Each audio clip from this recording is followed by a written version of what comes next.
Well, I want to start by just thanking everyone again for the wonderful break I've had at every level, whether it's the leaders of the ECB, the church leadership, yourselves for bearing without me over the last, or maybe enjoying your reprieve from me for the last couple months. And it does really feel a little strange stepping back into the pulpit again. As you can imagine, over 26 years of ministry, there is a lot of things that can cling to you. There's a lot of disappointments. There's a lot of struggles. Some things spiritually can take years to actually find healing with. So again, it was a privilege to be able to go away without any other responsibilities and to have an extended alone time with God. Now, before I went away, I had indicated that I was actually going to go and I was going to study the early Celtic church. I was going to go to monasteries and cathedrals and visit some unique sites. And I did that, but you remember that there was a greater overall purpose. I was seeking after God in a very intentional way. I was making myself available to His still quiet voice by taking myself out of my context and depending upon Him. And the reality is that for years, I have been yearning to know in a deeper sense the joy of my salvation. When I was first saved for the first couple years, I was just flying. I was over the moon. And as you keep going year after year, and with life the way it is, you can sometimes lose the sharpness of that. And I wanted to experience that fellowship I once had that sent me all over the world. I wanted to deepen my love for Jesus. But the demands of life, demands of the world, just didn't make that possible. There was always something I had to do, somewhere I had to be. So again, when I had the opportunity to actually go away, I intentionally made it an extended, personal, spiritual retreat. I made myself dependent upon God and waited for Him to speak and to lead. My time wasn't a vacation, as you would think of a vacation. Vacation can give you a momentary physical rest. And if you were following along in the link that I had provided week after week, you would have seen that every time I listed, it was a listing not necessarily with the things around me, but I spoke time and time again of how I saw God working that day. And so Facebook may be really nice to say, okay, I've been in Egypt, I've seen this, I've been in South America, look what I've seen. But there's no God moment behind that. And so every time I posted, I was sharing what God was doing, what I was seeing. Now, I've left that link in the bulletin this week, but it will be coming off this week. So I would encourage you, if you haven't seen it, go back and do that. So again, time after time, I saw God working. It was in the people I've met, the things that He taught me as I was walking 5, 6, 7 hours by myself, alone, quiet, no earbuds, nothing. The trials and challenges I faced, and there was a couple. Dr. David, praise the Lord, called me one day when I was in my deepest, and I needed to hear from somebody. The things that I was learning about myself and my family because I was alone and I was with God. Just simply amazed by seeing how God must have orchestrated all of these times and events and brought people so that I was in the right place at the right time of where He wanted me to be. And sometimes that meant that He changed my plan 3 weeks prior. It blows your mind. You see, I was at a spiritual point in my life where if I wanted to see new growth, if I really wanted to experience that deep joy that I used to have of seeing God move so evidently in my life, I had to do something about taking me out of the place that I was in, to literally find a way to wait on Him, to depend upon Him like I have not done in many, many years, perhaps like never before. And the wonderful thing is, I come home not just refreshed, I come home rejuvenated. And that's what seeing your God and engaging with Him does. right from the very beginning. I got there, God was leading, but I remember a very particular day. I was 2 days into the West Highland hike. It was a 7-day hike. It's the most technical part of the trail. No one else is around. In fact, it had been raining for several days. There was a big storm coming in, and the recommendation was don't take the trail, take the old service road because it's much easier. And I thought, I'm going to go to the trail. I want to do the trail. I get out there, and it was so hard. It was pouring. Even with my rain jacket and a plastic kilt on, yeah, I had a plastic kilt, I was soaked to the bone, and I walked for 5.5 hours. I was scrambling over boulders. The road or the pathway at that point disappears. And I got to a point where I was just physically exhausted. My pack was a little heavier than it should have been in my first hike, and it was a little more than I should have packed. And I was really pushing myself because I knew that as tired as I was, I still had 3 to 5 kilometers to go in the highlands going up and down the mountains before I got to the place where I could actually sit down and rest. And I remember I was coming up to a stream, a pretty wide stream, and it had been raining, so it was gushing.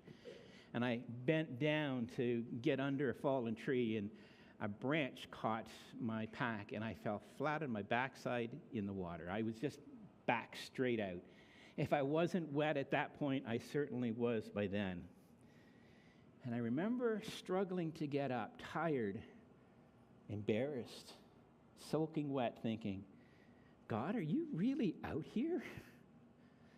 It sure doesn't feel like it. And it was in that moment on that path at the very beginning of my time that I started to learn something about waiting on God that I actually want to share with you this morning. Because we had talked about 2 issues of what it means to be in burnout and drift before I went. And I wanted to follow that up now with what it means to be renewed in God.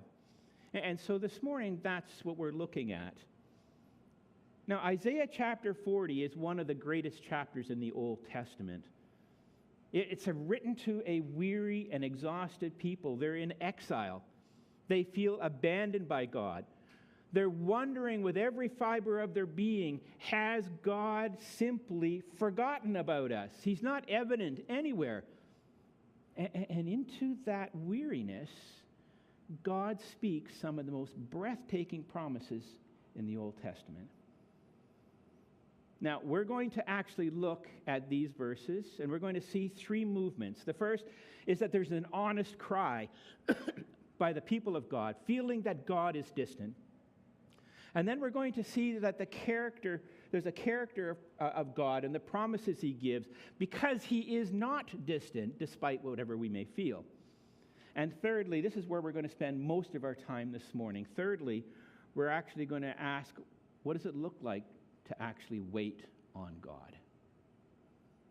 So, with no further ado, let's begin where Israel does, with this great complaint. Verse 27, why do you say, O Jacob, O speak, O Israel, my way is hidden from the Lord, and my right is disregarded by my God. Notice what they're actually saying there. They're not saying there is no God. They're actually expressing something that's more painful. They're saying God is real, but he's forgotten me. He's real, but he's not paying attention. He's not involved in my life anymore. And obviously, this was the true, real experience of the exiles as they were in Babylon. They were slaves under the dictatorial rulership of the Babylonian kings. They had seen Jerusalem fall and all the beauty that was to be God's worship. They had been carried off to a foreign land where they didn't have anything of their own. And they looked around at their circumstances, and they came to one theological conclusion in the midst of everything. God just doesn't care anymore. God just doesn't care. Now, I know that we feel this at times. We ourselves, thousands of years later. Because again, before I went away, we talked about spiritual drift.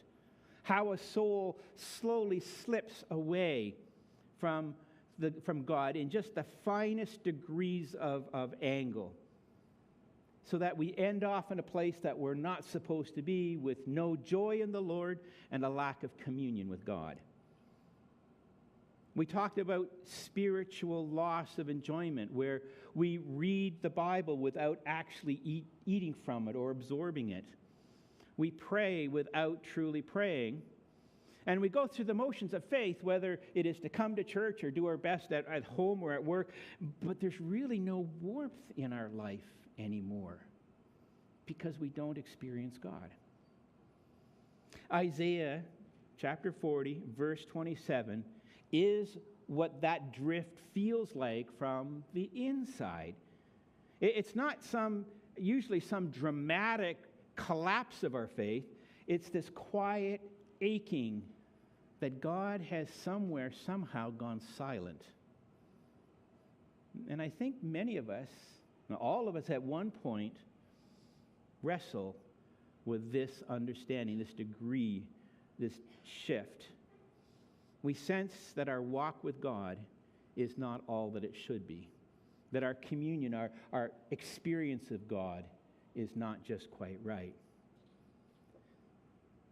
We live in a big, bustling city, and our pace of life is punishing. Our calendars, I've looked at mine for this coming week, and it's just chock from morning to evening with phone calls and visits and appointments. We commute everywhere we go. To get across town, it takes all of our extra time. Our phones are nonstop demand of our attention. And in all of that busyness, our prayers get shorter. We skip perhaps one Sunday.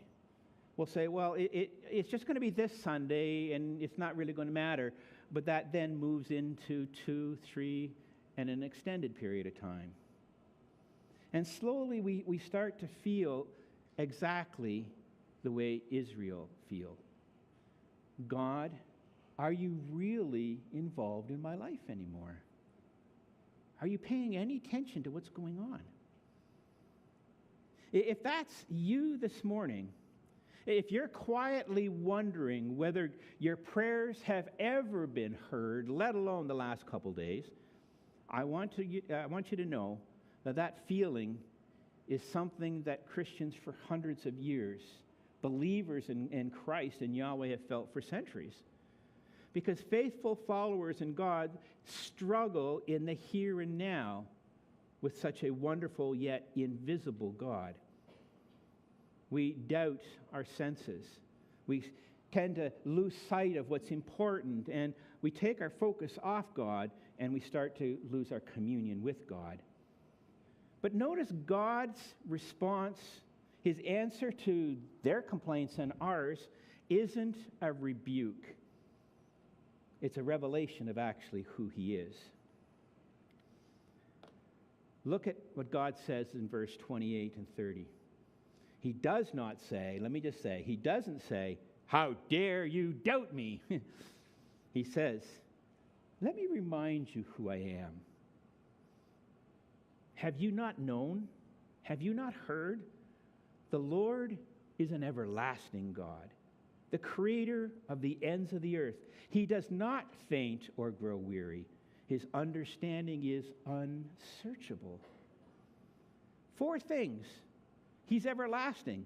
He's not bound by time like we are. He is outside of that. He's creator. He's sovereign over all things, and even the circumstances that you may find yourself in this morning. He does not grow faint or weary, meaning that he's never too tired to notice you today. He's never distracted by other things going on in the world. He's not more concerned about the person beside you than your spiritual life. He is in the loop, and he knows, and he's got a plan. And lastly, his understanding is unsearchable. Because of who he is, because his plans and his purposes are perfect, he sees what you cannot see in your life. Then in verse 29, it turns personal. He says, He gives power to the faint, and to him who has no might, he increases strength. Followed by verse 30, which really, for us, it's the punchline that we need to hear all the time. Even youths shall faint and be weary, and young men shall fall exhausted. In other words, even at the point of your strongest physical strength, at the point you are most capable intellectually in terms of wisdom and understanding, at the point when you are the most disciplined in your life, all of that will fall away because we are just human. Self-reliance has a shelf life. Youthful strength fails, but God never does.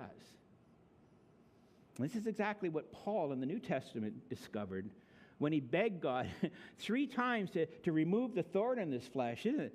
And God answers what? My grace is sufficient for you, for my power is made perfect in weakness. Paul's response, interestingly enough, wasn't resignation, was it? It wasn't a simple acceptance. He was overjoyed. He says, I will boast in that gladly. I will boast in my weaknesses so that the power of Christ may rest upon me. The everlasting, unwavering, unwearied God doesn't remove our weaknesses so much as that our weaknesses are fused, intertwined with his strength, and he carries us. That was true for Paul. That was true for Israel as they were in Babylon, and it's true for us this morning.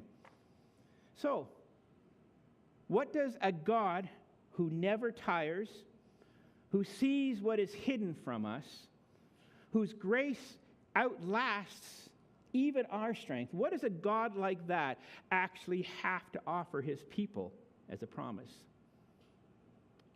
Well, verse 31.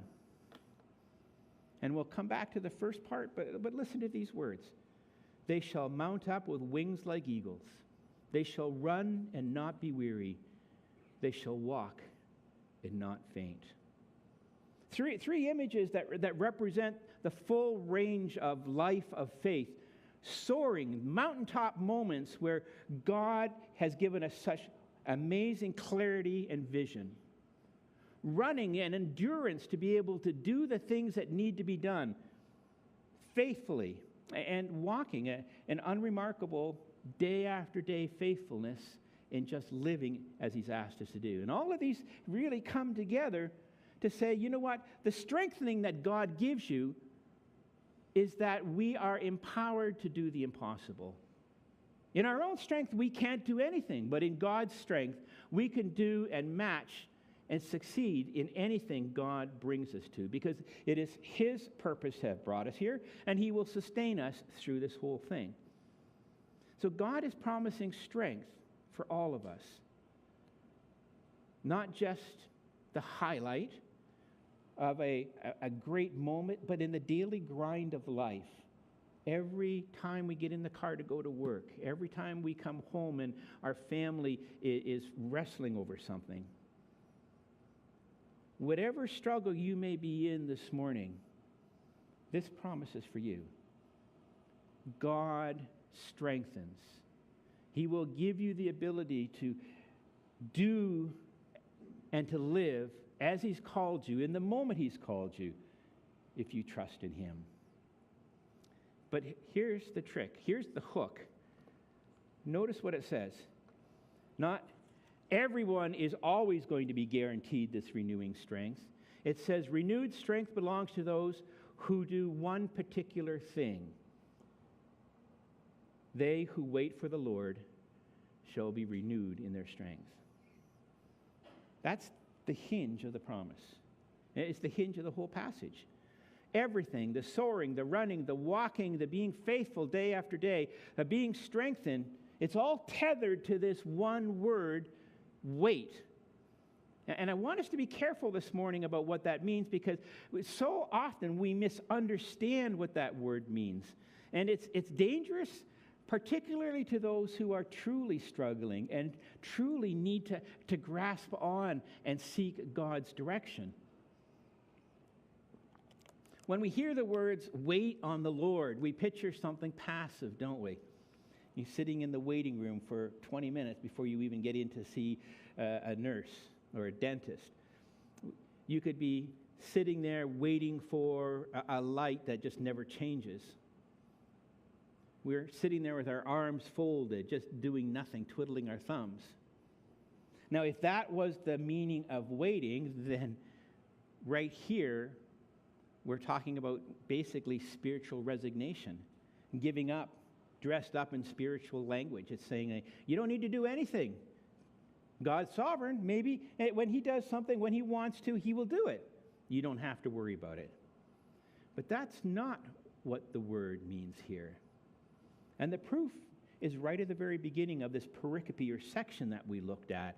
And we often read it so quickly it never sinks in.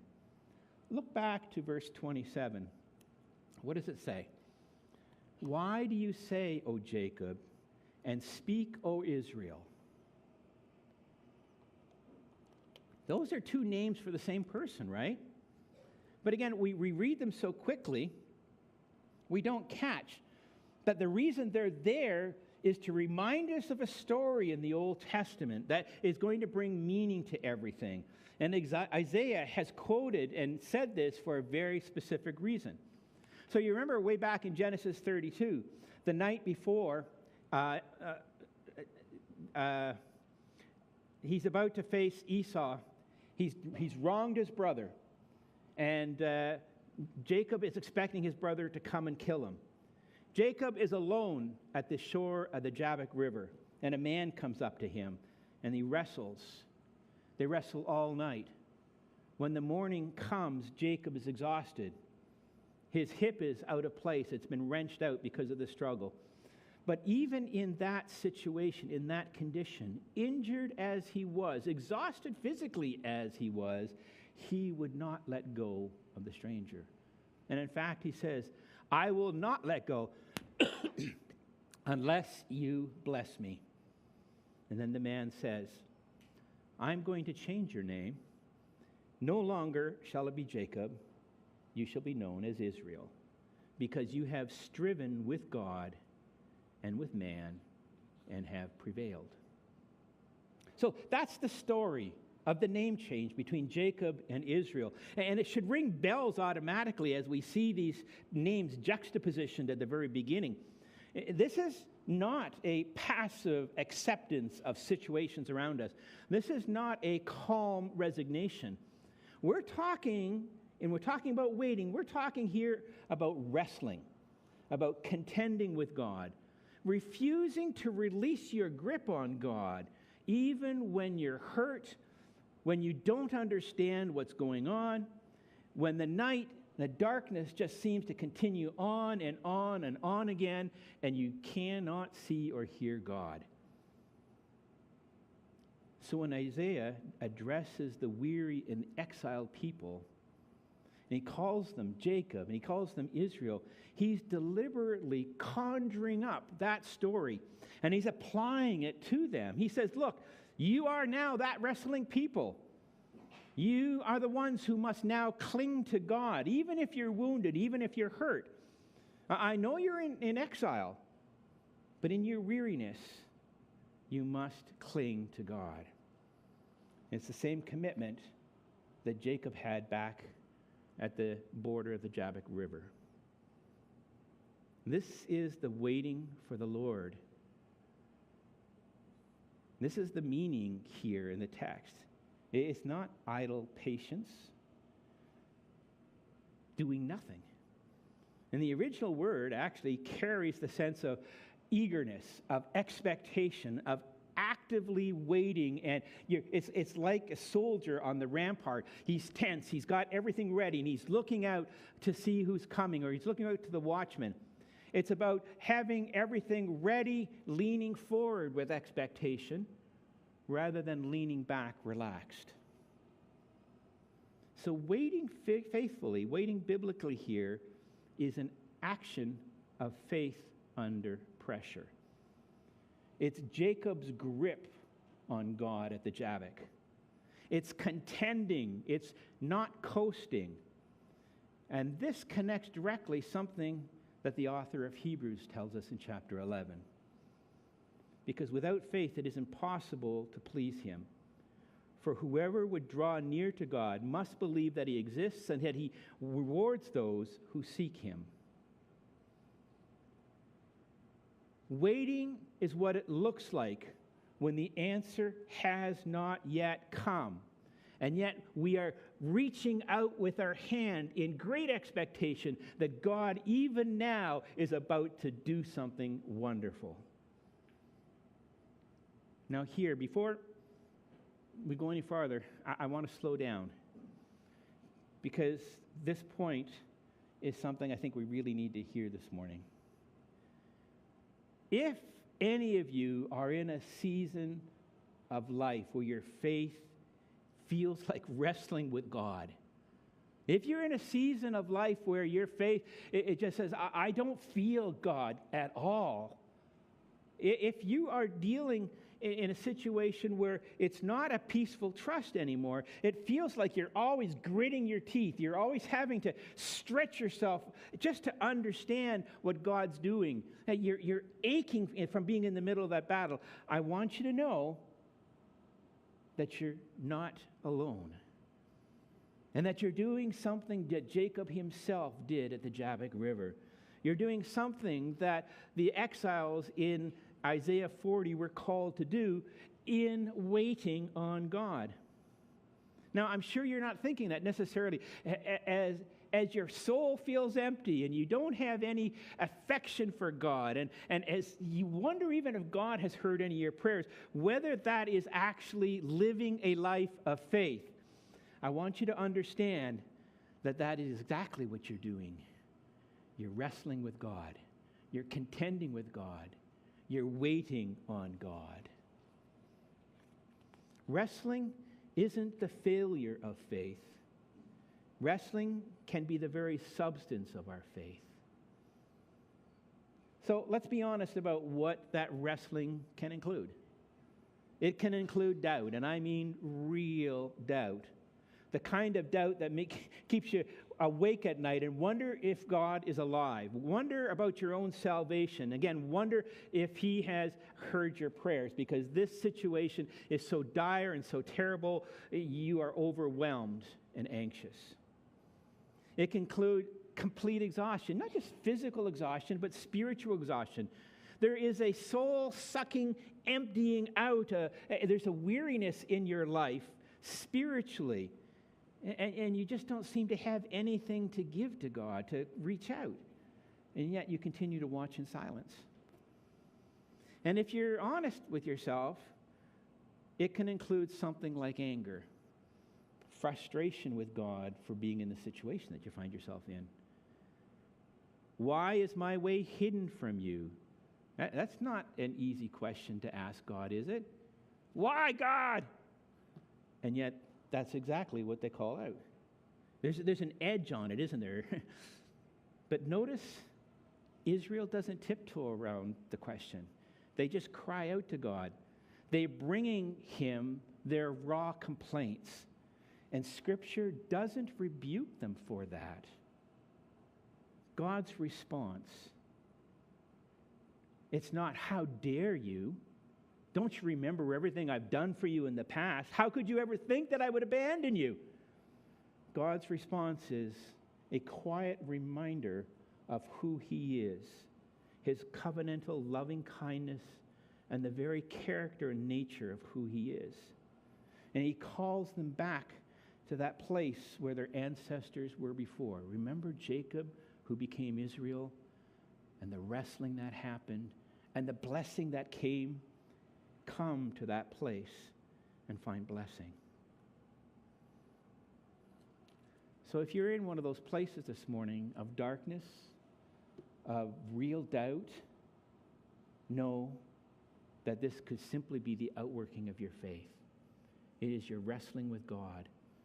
And the promise is that on the other side, you will be renewed. So hang on. don't let go.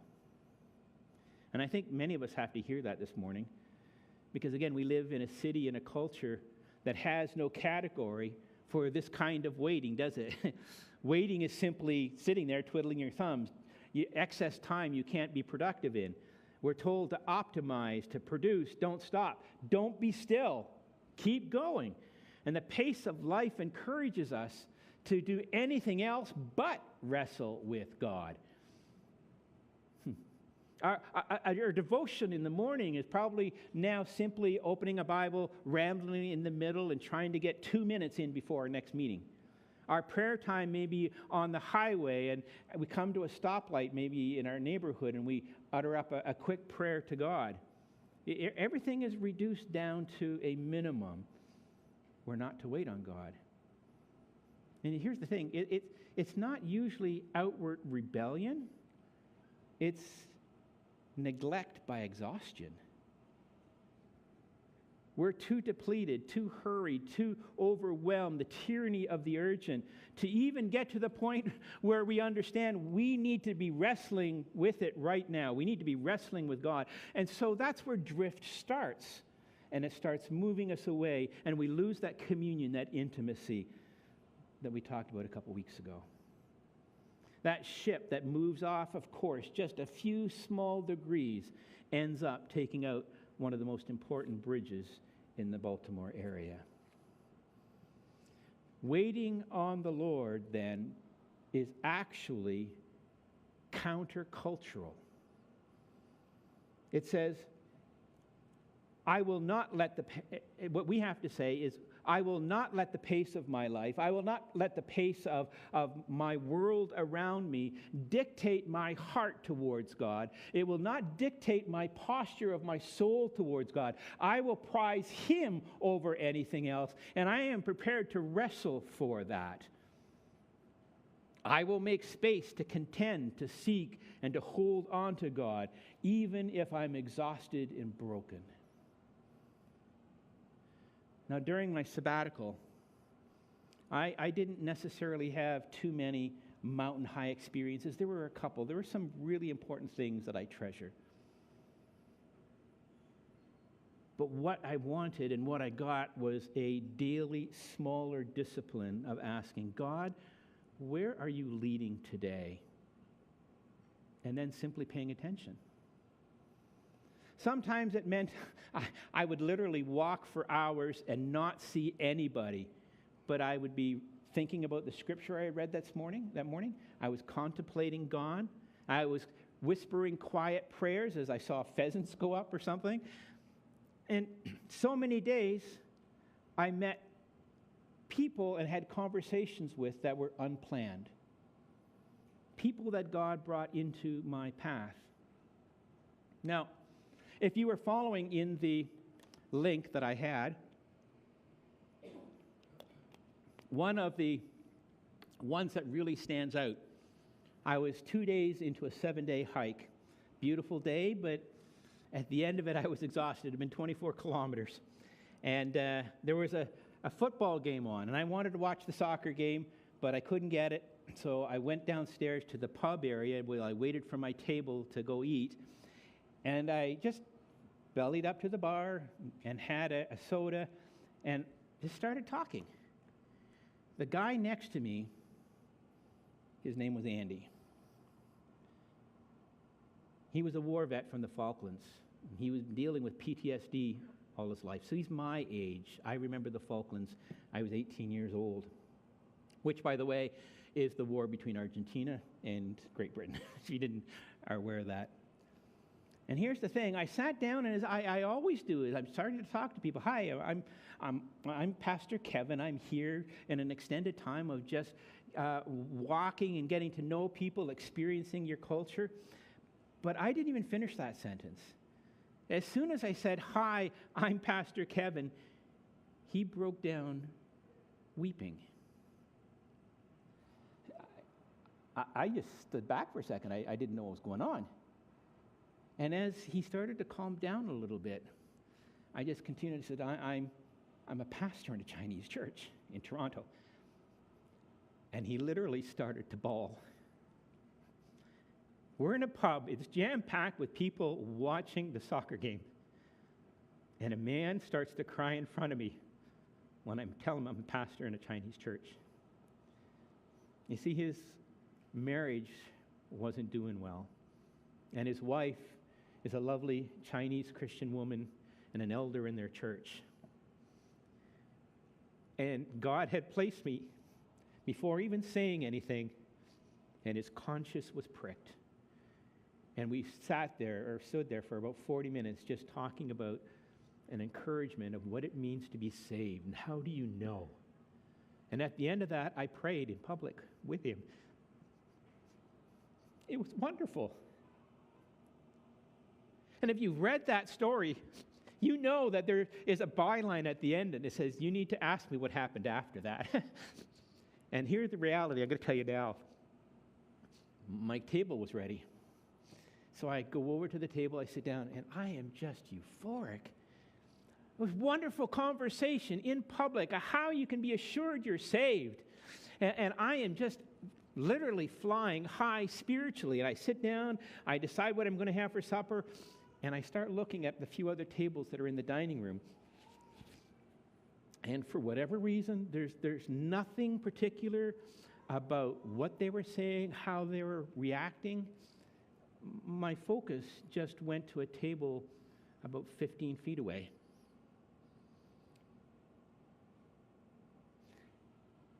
And as the waiter came back to give me some stuff, I said, I want to pay for their dinner. And he was shocked. I said, don't tell them, just bring me the bill. I could tell that they were close. They had a really nice meal and a bottle of wine. It was about $120. It wasn't a cheap meal I didn't know, but that's what I got stuck with. Sorry, Shauna.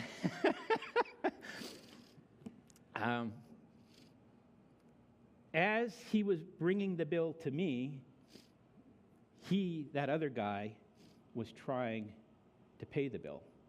And so it became obvious, what's going on. And I went over and I just said, I'm a pastor. I'm here from Canada.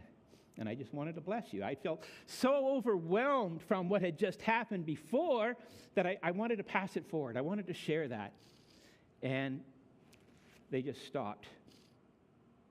Their names are Richard and Helen. They were there that day because his mother had got to a point of dementia. It was so bad they had to put her into full-time care. So they had left.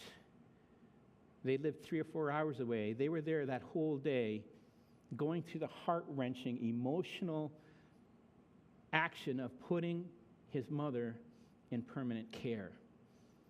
And at the end of their day, they sat there trying to have a nice meal and just absorb what happened. He said, well, I'm not a Christian. I don't go to church. I said, that doesn't matter. I just wanted to bless you. And they got up a couple minutes later and left.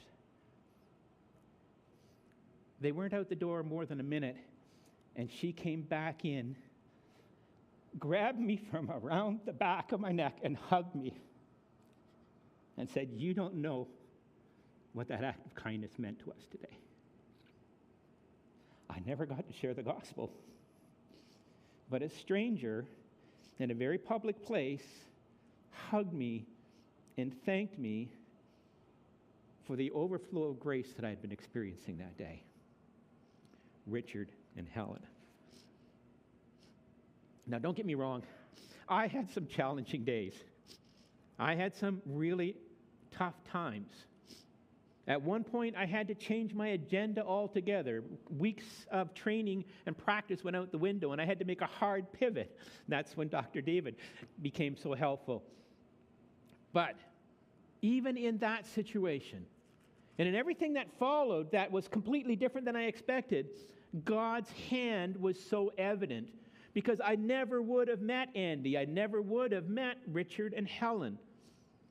And so every day it was simply a question of, where do you want me to go? What do you want me to do? Where are you leading me today? I didn't go on a pilgrim because I was expecting this wonderful, miraculous oversight, this lightning strike to hit, but it was a time to daily go out and depend upon Him, to be faithful in the small things, literally to put my physical body in a place that my soul was starving for. It's like fasting. You need to fast. That accentuates that seeking after God. Sometimes taking yourself out of your situation and intentionally putting yourself in a place where you are dependent upon God is the best thing you can do for your spiritual life. I wasn't waiting for that grandiose moment, but I got daily moments of His grace and His mercy towards me. So it's not the absence of struggle, it's the presence of the struggle. It's not the certainty, it's the clinging in the waiting that matters. And here's the promise on the other side of that waiting that now becomes so important. The promise that we read earlier.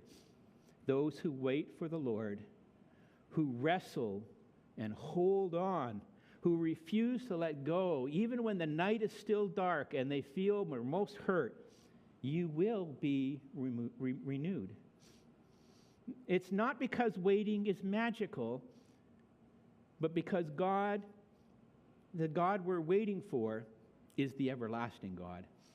He does not faint. He does not grow weary. He is sufficient in every situation, and His power is perfect to meet us in every weakness.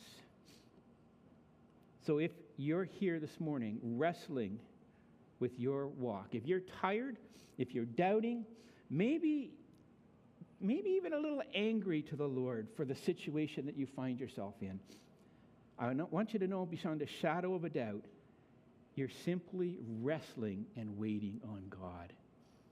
Hold on. Don't let go. We live in a time of now but not yet. We talk about that regularly. And in this case, the fullness of that promise of being renewed is still what's coming. We're waiting that day when we will be made anew. But right now, we have to wrestle. We have to contend. We have to wait upon God. We have to keep seeking Him and believe that He rewards those who seek after Him. And this morning, He's putting us in a place where we can actually demonstrate our wrestling. We have a table, we have bread, we have a cup. It's a place where we can bring our exhaustion, our doubt, our aching grip on God, and meet the one who has wrestled on our behalf, who has wrestled through far greater things than we ever have, whose sweat dropped like blood to the ground, who cried out, my God, have you forsaken me?" Who would not let go even until last breath was given. So I want to encourage you, to invite you to come to this table this morning, just as Jacob did. Tired, wounded, maybe barely hanging on, and receive here what waiting has always been pointing toward: His strength in Jesus Christ.